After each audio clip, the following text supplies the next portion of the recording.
Assalamualaikum warahmatullahi wabarakatuh. Salam sejahtera bagi kita semua. Perkenalkan, saya Guntari Prasetya, Sarjana Gizi, Master of Science, dosen tetap program studi S1 Gizi, Sekolah Tinggi Ilmu Kesehatan Mitra Keluarga. Pada kesempatan kali ini, saya akan memaparkan tentang pernyataan diri dosen dalam unjuk kerja Tridharma Perguruan Tinggi atau PDD UKTPT bidang pengajaran. Salah satu mata kuliah wajib program studi S1 Gizi yang akan saya paparkan pada kesempatan kali ini adalah Dietetik Penyakit Infeksi dan Defisiensi GIS 2022-27. Terdapat tiga aspek penting yang menjadi penerapan dalam setiap pembelajaran, yaitu delivery, interaction, dan assessment. Pada aspek delivery, saya menekankan pada pembelajaran harus diturunkan dari capaian pembelajaran lulusan dan capaian pembelajaran mata kuliah yang dipaparkan dalam bahan kajian dari setiap pertemuan pembelajaran. Dan dalam interaction, saya menerapkan student center learning sebagai metode pembelajaran yang sinergi, fleksibel, dan kolaboratif guna meningkatkan interaksi antara dosen dan mahasiswa dan mahasiswa dan mahasiswa. Dan dalam aspek assessment, saya melakukan penilaian yang objektif dan sinergi, transparan, akuntabilitasnya terlihat dalam pembelajaran sehingga mahasiswa mendapatkan manfaat yang tepat dari pembelajaran.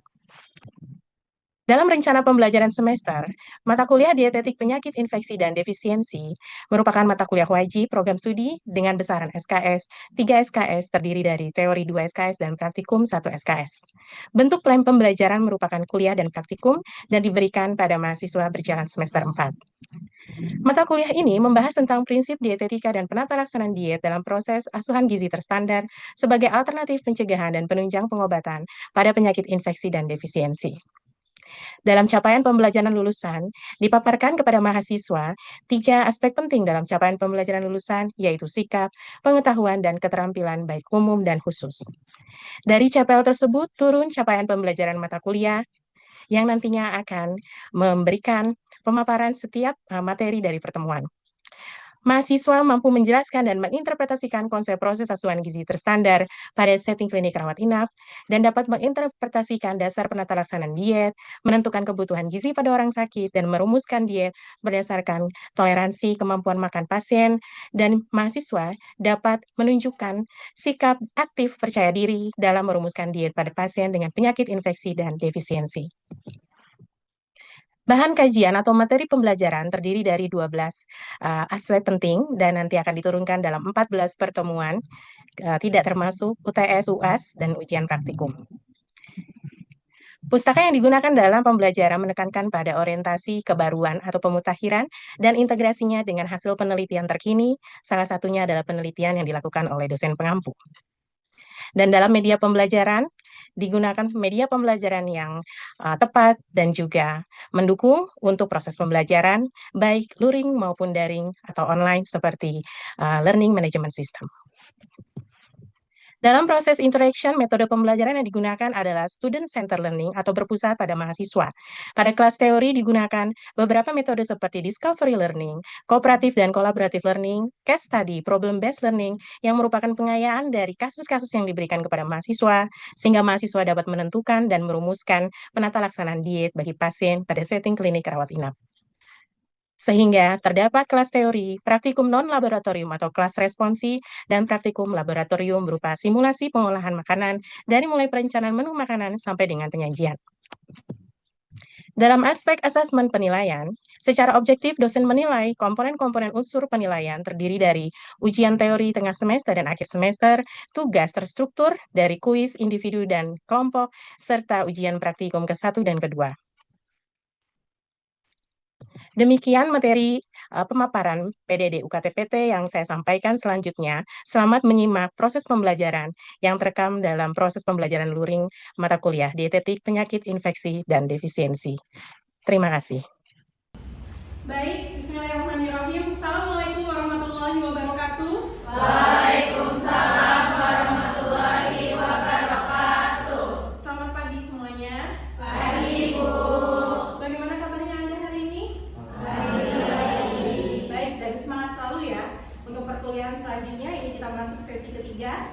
Oke, terlebih dahulu saya cek dulu dong. Kalian tadi sudah bilang sehat dan bahagia, sekarang absen kehadirannya dulu. Bagaimana sih, Pen? Apa lengkap personilnya? Udah hadir semua. Oke, nice ya. Jadi everyone ready to begin the class. Oke.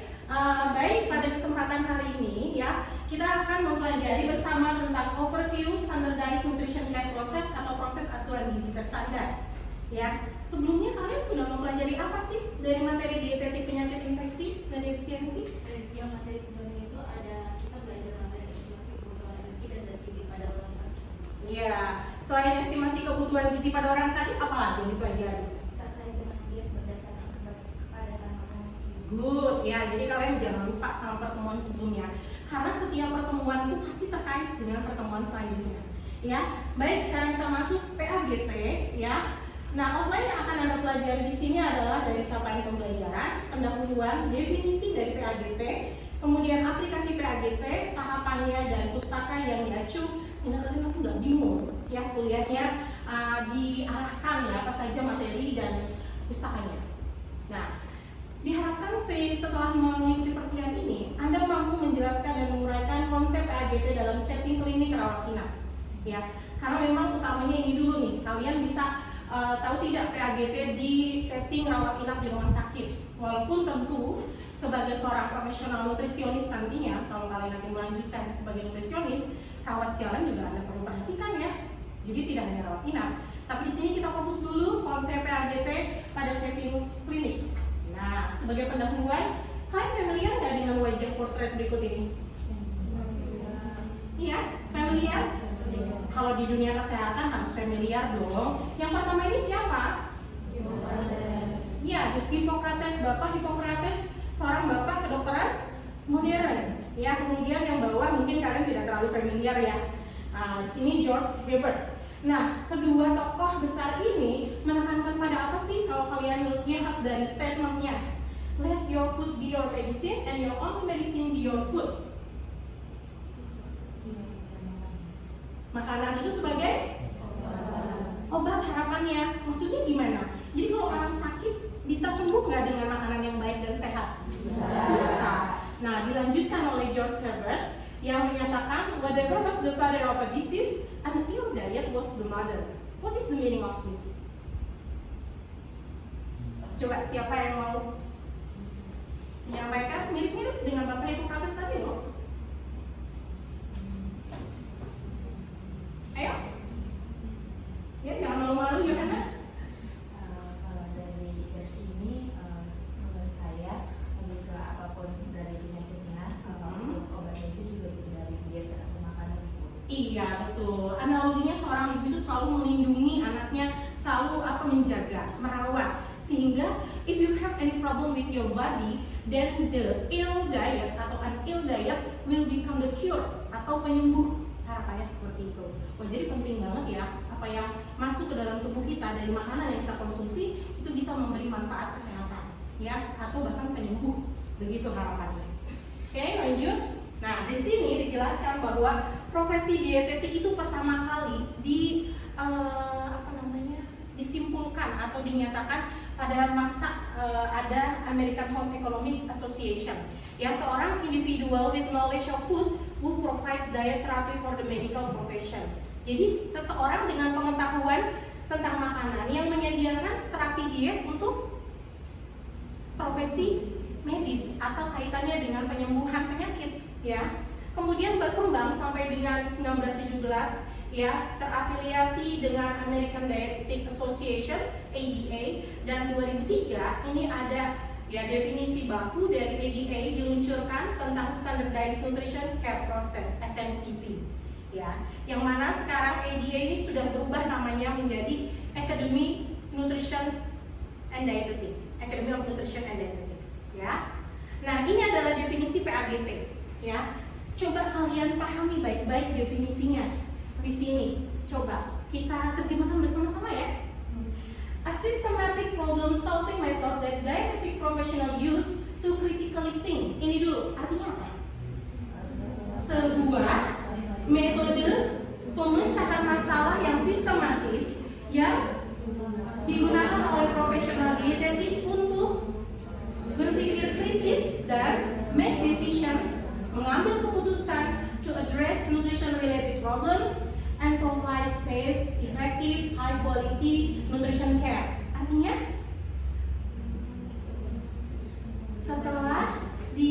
berpikir kritis, dia make decision, ngambil keputusan, kemudian dia akan menanggulangi masalah gizi dengan menyediakan pelayanan gizi yang aman, efektif, dan berkualitas tinggi. Itu penting. Jadi kata kuncinya berpikir kritis dalam suatu metode sistematis. Nanti Anda tahu di praktikum kan ada lembar asuhan gizi, jadi sistematis ya. Kemudian berpikir kritis, kemudian mengambil keputusan, dan akhirnya menyediakan layanan yang aman, efektif, dan berkualitas.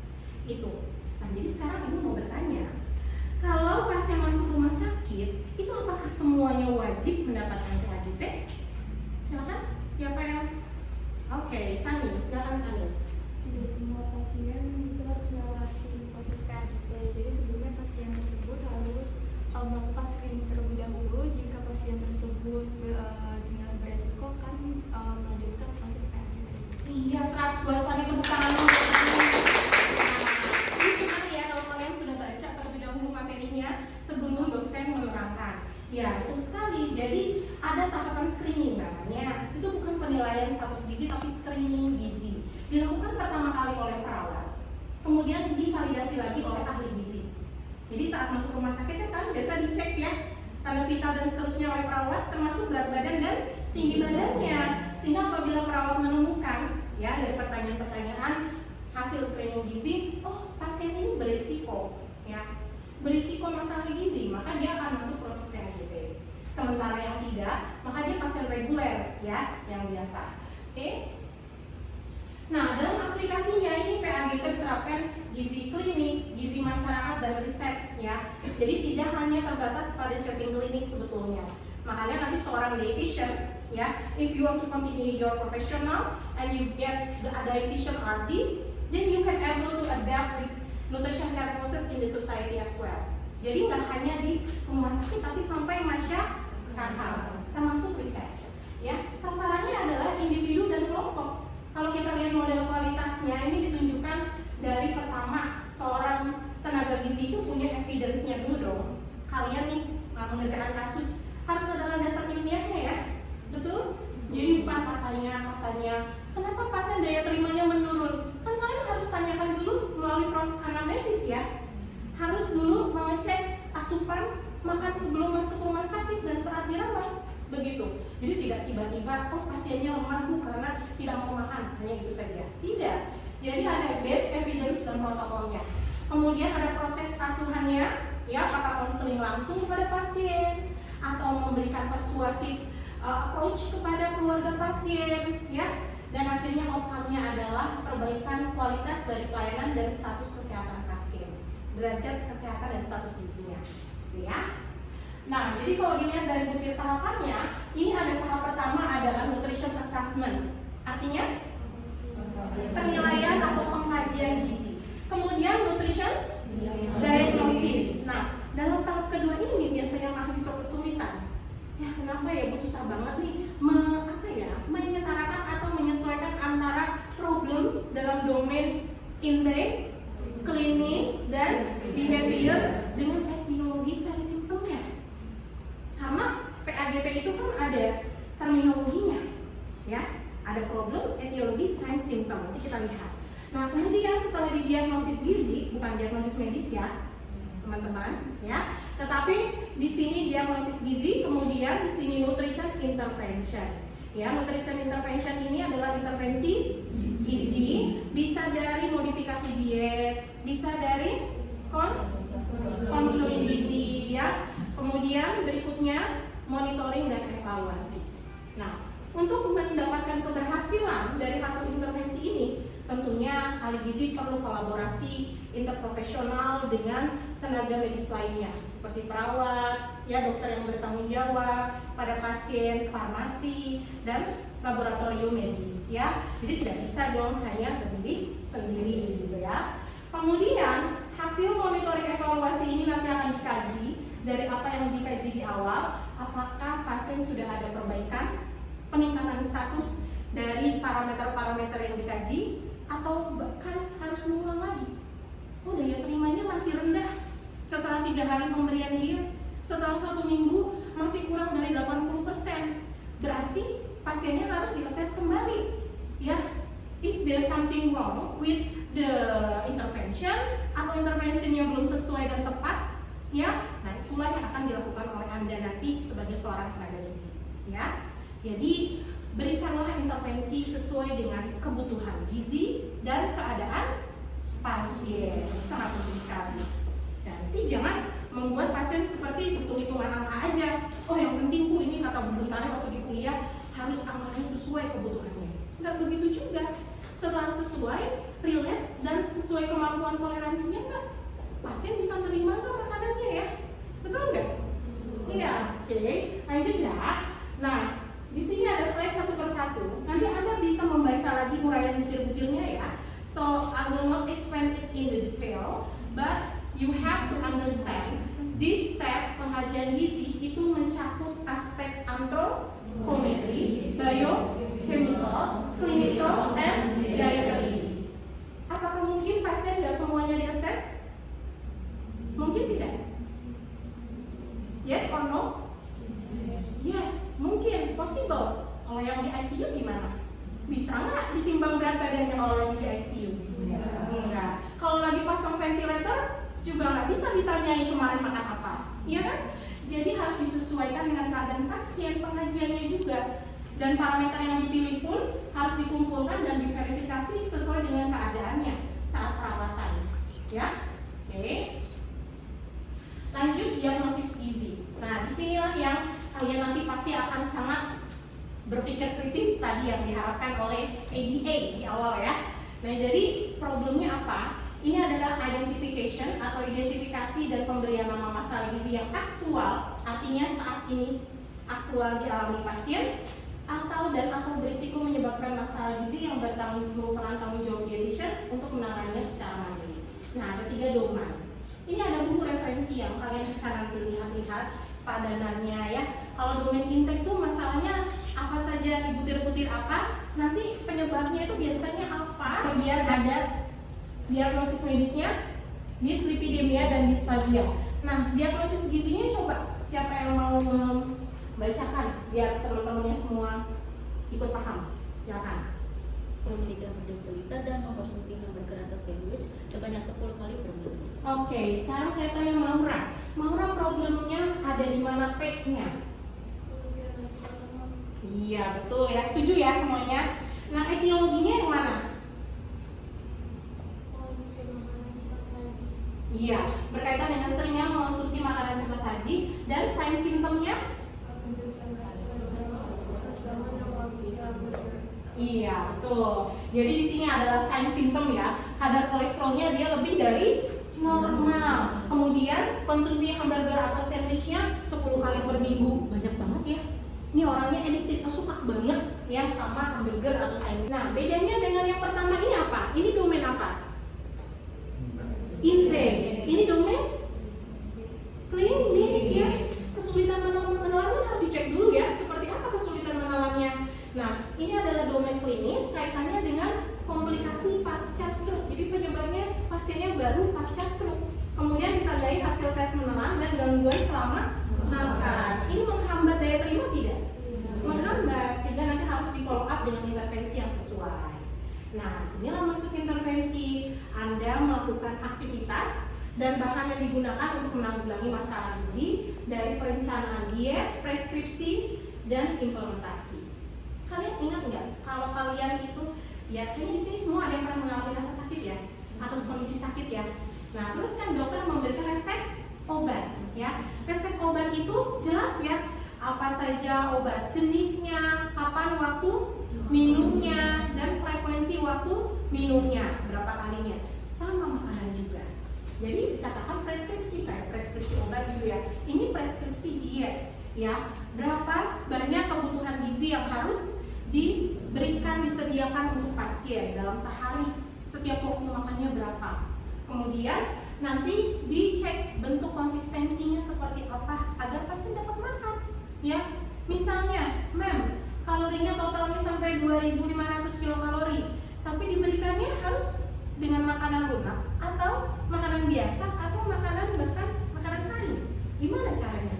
Nah, inilah seninya dalam diet untuk bisa memberikan makanan yang bergizi tetapi menyesuaikan dengan kemampuan.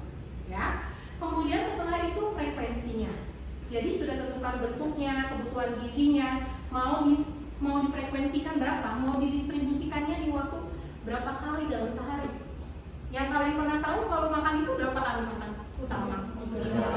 Ya, kali makan utama dan kemudian ya di gizi dalam daur kehidupan ya, mata kuliah sebelumnya kalian sudah terampil membuat perencanaan menu ya dalam sehari, sehingga di dietetik ini lebih menyesuaikan kondisi sakit. Oke. Nah, kemudian implementasi, nah kita lihat kesesuaian diagnosis dengan intervensinya ya. Jadi kalau problemnya kelebihan asupan karbohidrat, tujuannya oke, kemudian etiologinya kurang pengetahuan mengenai asupan karbohidrat yang sesuai, maka intervensinya ya, dan ada yang merupakan sign-nya atau simptomnya dari tanda ini ya, itu hasil pemeriksaan biokimia darah yang menunjukkan hiperglikemianya nanti bisa menjadi menurun, tidak tinggi terus glukosa darahnya gitu ya. Nah, ini ada yang bersifat kalian hanya memantau ya, tidak bisa intervensi langsung gitu ya. Mulai tergambar tidak ya keterkaitannya ya, nice. Oke. Nah, the last step is monitoring dan evaluasi gizi. Nah, ini bukan sekedar formalitas atau yang penting di laporan ada ya, tapi betul-betul kalian harus monitor parameternya dan akhirnya dievaluasi tujuan dari diagnosis gizi, mengatasi masalah gizinya itu ya berhasil ditangani atau tidak, intervensinya berhasil atau tidak gitu ya. Ini kalian cek dari parameter yang kalian tetapkan di awal pengkajian sampai akhir, kalian bandingkan sebelum dan setelah intervensi ya. Baik, ditutup dengan pertanyaan, by what method do we reach nutrition prescription? Jadi harapannya seorang tenaga gizi itu memberikan metode asuhan gizi dan dalam menimbang-nimbang kebutuhan yang tepat untuk pasien ya. Sama oke. Oke, nice. Ada lagi kah? Atau sudah cukup itu dulu? Oke, nice ya. Nah, ini adalah referensi-referensi yang bisa Anda gunakan. Yang terbaru dari Prausus ini ada 2021 ya. Foto covernya ini belum masukkan ke sini, tapi I have the ebook so you can access it by me or in the library. I think already have ya. So everyone, this is the class for today. Do you enjoy the class? Yes. Okay, nice. Jadi setelah ini nanti kita akan responsi kelas ya. Jadi prepare yourself to discuss with the group ya, untuk mempersiapkan kasus yang akan nanti Anda rencanakan PAGD-nya untuk pasien. Terima kasih atas perhatian semuanya. Tetap semangat and see you in the next class. Assalamualaikum warahmatullahi wabarakatuh dan selamat pagi semuanya. Waalaikumsalam warahmatullahi wabarakatuh. Waalaikumsalam warahmatullahi wabarakatuh. Ya, selamat siang semuanya. Ya, Ibu. Baik semuanya, kita lanjut ya. Setelah sesi teori kuliah yang sudah kalian dapatkan, materi dietetik dari penyakit infeksi pada anak, ya bagaimana dietnya, kemudian PADT konsepnya seperti apa. Tentunya kalian excited dong untuk menuangkannya dalam problem based learning kasus ya, case study, membuat lembar asuhan gizi dari kasus yang ada. Nah, ini contoh untuk kali ini ya. Case study-nya adalah tentang penata laksanaan diet pada pasien anak dengan kasus penyakit infeksi. Di sini ada gizi buruknya, kemudian ada masalah infeksinya juga pada anak. Nanti Anda pelajari dari literatur terkait apa karakteristik dari penyakit ini ya. Nah, intinya saya harap kalian semua melakukan small group discussion dan berdiskusi kelompok ya. Dari setiap kelompok kalian buat pembagian tugas dan nanti setiap temannya peer assessment ya. Jadi kalau sudah mengerjakan bagiannya, teman lawan teman yang lain adalah melihat benar apa tidak atau ada kesesuaian atau penyesuaian lagi, koreksi. Jadi antara kalian saling menilai satu sama lain, baru kemudian nanti dievaluasi oleh ibu seperti itu. Jadi kalian sudah siap dengan LAG-nya? Sudah ya? Oke, open your LAG. Kemudian nanti kita akan cek dari kasus yang ada. Oke, silakan mulai berdiskusi. Waktunya adalah 50 menit pertama, baru nanti dilanjutkan sesi tanya jawab bersama ibu kembali, dan nanti kalian rembukan atau diskusi kembali lanjut sampai 170 menit untuk sesi responsi praktikum ini ada ya. Oke, silakan.